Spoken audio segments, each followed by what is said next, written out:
What's going on, everyone? College Lefty, and in this video I have for you guys some Battle Royale gameplay as well as the draft. I'm going to be trying to make another 12-0 run. I was able to do so earlier on in the season, but before I get into that, if you guys are interested in playing me in viewer games, definitely follow the channel on Twitch. The link to this will be posted in the comment section down below, and I'll also pin it so it'll be at the top.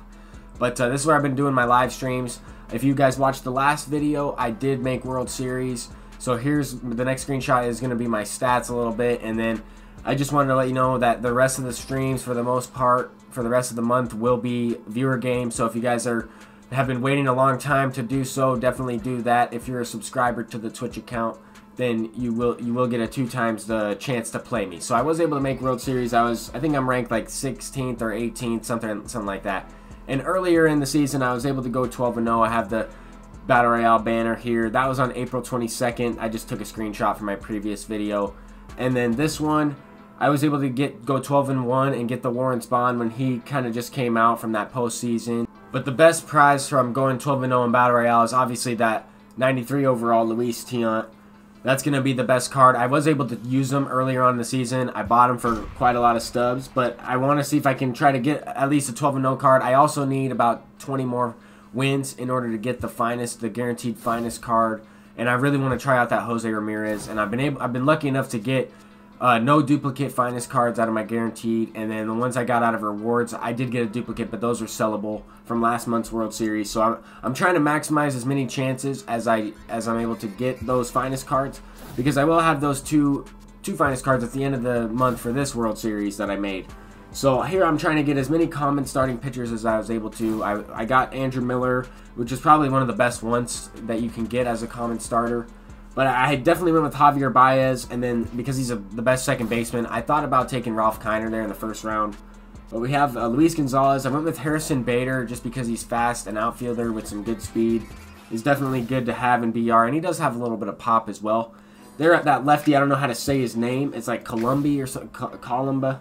And he's had us like 5 pitches as a lefty, so I figured I'd take him. You don't really get that many lefty relievers in BR, and when you do, you have to capitalize.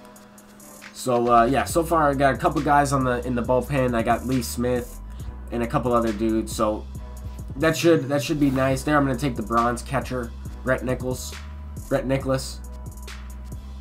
And here I thought about taking Jose Peraza, but he didn't really have any power, and I was trying to get a better shortstop later on in the draft. That's what you have to keep in mind, is if you take the position, like for example, if I was to take shortstop or an outfielder in Ralph Kiner, if I was to take that diamond outfielder, then I might not have got diamond Luis Gonzalez in that next round. I might have got somebody else, like an infielder or something.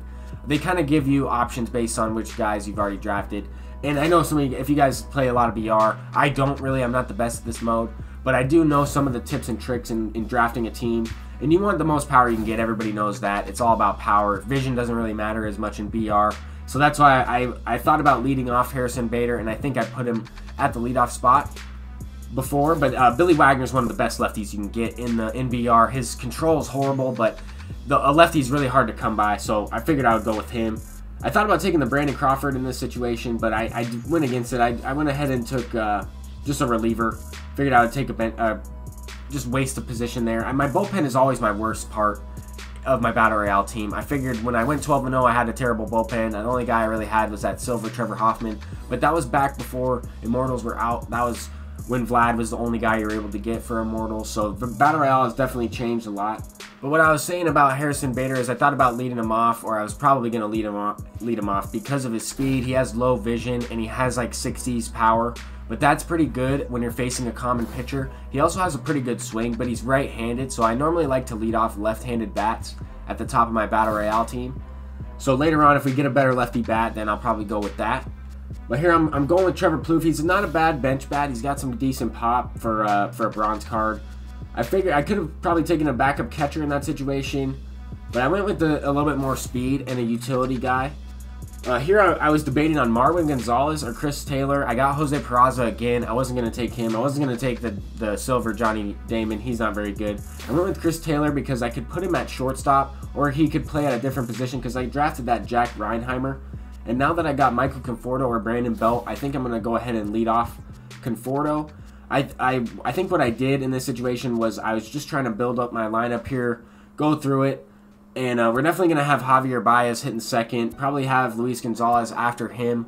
But I think what I did was I had the lineup set like this, and then right before the game started, I went ahead and switched Michael Conforto and Bader a little bit just to see, and it turned out to be a good move. However, in the first game, we're going up against this bronze Stephen Wright. So let's go ahead and get into this one. We got to face this knuckleball pitcher right away, and this opponent does have a decent team. He's got the Immortal Albert Pujols, which definitely helps his power numbers. But here we have the Andrew Miller on the mound, probably the best pitcher I could have got, getting the first pitch. Swing from Francisco Mejia. He hits it to third base, makes the play there. And now we have Scooter Gennett facing a lefty, which he definitely has more pop versus righty, so I went ahead and left my common pitcher in. And he crushed it anyway. I thought Luis Gonzalez was going to be able to get to that one. I pressed R1, but I think I pressed it a little bit too late. And he was able to get into second there. Almost was able to get to third, but I got that ball kind of in quickly with the center fielder. That's why Bader is so big out there. I mean, I'm glad I took him because he has that 92 speed. That's really helpful. And the opponent just took one too many steps there. He pressed L1 twice. I saw that he took a step lead the first time, and I went ahead and picked him off. And I always talk about it during viewer games when I play 3-inning games on Legend. It's it's really good practice for these Battle Royale games. However, I'm not using all these random guys that I would never use on my ranked team. That's just the main difference, and the difficulty is on All-Star mode, so I think it's good practice for that. But there we are able to get the strikeout facing that Nelson Cruz card. Here I'm facing Stephen Wright, ground out with Conforto, swing at the first pitch. Probably I was way too aggressive, but at the same time, like some of those pitches are right over the middle of the plate. The knuckleball is hard to predict where it's actually going to break. That's why I think it's a broken pitch in this game. But it is in the game, so I have to try to swing the bat and hit this guy. He did get me to strike out there. I kind of wasted that at bat with Javier Baez. It's unfortunate.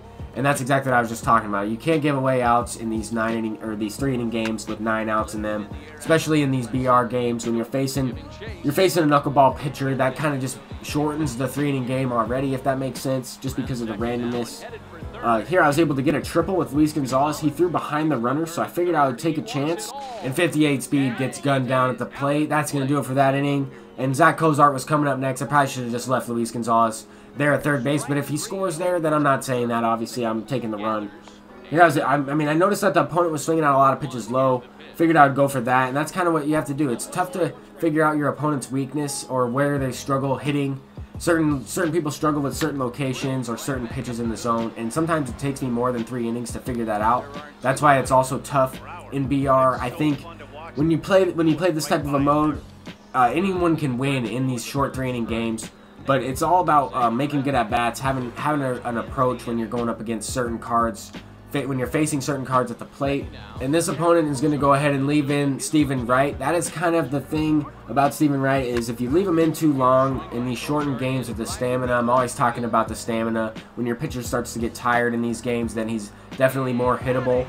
And with the increased PCI size already, I was able to swing under that one, and I was just early, didn't really hit it all that great, and Cozart hits one out.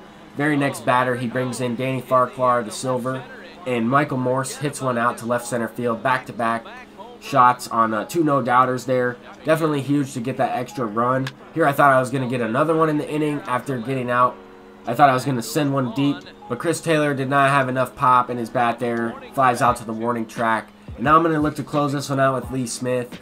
It's definitely, I definitely picked up on this guy that he was kind of late on the fastball. Anything that was hard thrown, he was late on it, and then he was swinging at the off-speed low.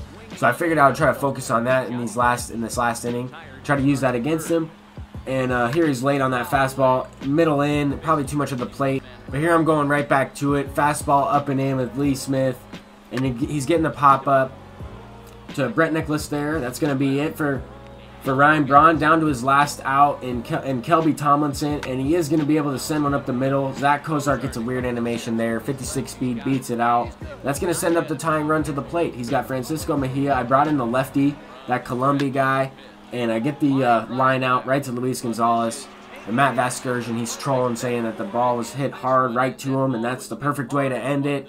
And it seems like sometimes I hear that. I hear that quite often. But anyway, we're getting a 2-0 win there, and I think I need like 18 more wins for that finest card, so stay tuned for the next couple BR runs. Hopefully I can get this 12-0 with this team, And thank you guys for watching. I look forward to seeing all of you guys over on Twitch for viewer games upcoming here. And until next time, guys, peace out.